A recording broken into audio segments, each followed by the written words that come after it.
அடுத்ததாக மொடக்குறிச்சி சட்டமன்ற தொகுதியில யார் யாரெல்லாம் வேட்பாளர்களாக இருக்கிறார்கள் அப்படிங்கறத பார்க்கலாம். திமுக கூட்டணியில மதிமுகவின் செந்தில்நாதன் உதயசூரியன் சின்னத்துல போட்டியிடுகிறார். அதிமுக கூட்டணியில பாஜகவின் திருமதி கிருத்திகா சிவகுமார் அவர்கள் போட்டியிடுகிறார்கள். தாவைக்க சார்பாக டி சண்முகன் அவர்கள் போட்டியிடுகிறார். நாதக சார்பாக அருண் அவர்கள் போட்டியிடுகின்றனர். மொடக்குறிச்சி சட்டமன்ற தொகுதியை பொறுத்தவரைக்கும் மொத்த வாக்காளர்கள் எண்ணிக்கையை நம்ம பார்க்கலாம். 2,06,122 வாக்காளர்கள் இருக்கிறாங்க.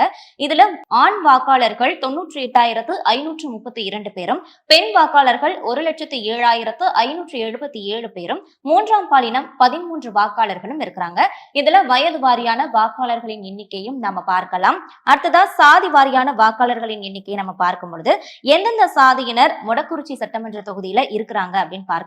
வெள்ளாள கவுண்டர், அருந்ததியர், வேட்டுவ கவுண்டர், ஆதி திராவிடர், நாடார், முதலியார், வன்னியர், தேவேந்திர குல வேளாளர், கிறிஸ்தவர், இஸ்லாமியர், நாயக்கர், பிராமணர், சோழிய வெள்ளாளர், செட்டியார், குறவர், நாவிதர், வண்ணார் போன்ற சாதியினர் இந்த தொகுதியில இருக்கிறாங்க. மொடக்குறிச்சி சட்டமன்ற தொகுதியை பொறுத்த வரைக்கும் 2021 சட்டப்பேரவை தேர்தலில் எடுக்கப்பட்ட அந்த வாக்கு சதவிகிதத்தை நம்ம பார்க்கலாம். திமுக 42.8%, அதிமுக 43%, நாம் தமிழர் கட்சி 7.1% எடுத்திருக்கிறாங்க. 2024 நாடாளுமன்ற தேர்தலை பொறுத்த வரைக்கும் திமுக 59%, அதிமுக 22.5%, NDA 8%, நாம் தமிழர் கட்சி 7.2% எடுத்திருக்கிறாங்க.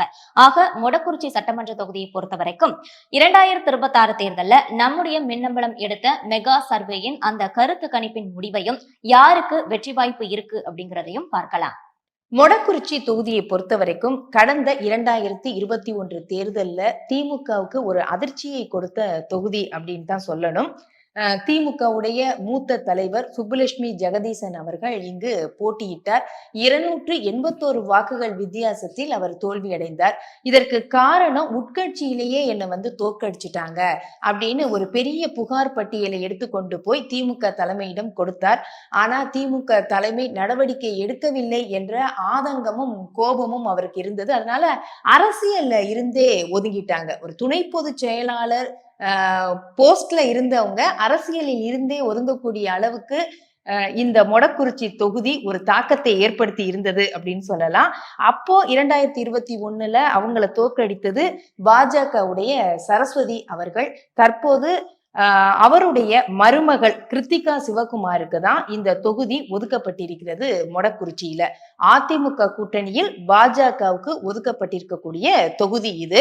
அதே மாதிரி திமுக கூட்டணியில மதிமுகவுக்கு இந்த தொகுதி ஒதுக்கப்பட்டிருக்கிறது. ஆக இரண்டு பக்கம் பிரதான கட்சிகள்ல இருக்கக்கூடிய கூட்டணி கட்சிகள் மோதக்கூடிய ஒரு தொகுதியாக இருக்கிறது. மதிமுக வெர்சஸ் பாஜக என்று. மதிமுக செந்தில்நாதன் அவர்கள் தொழிலதிபராக இருக்கிறார்.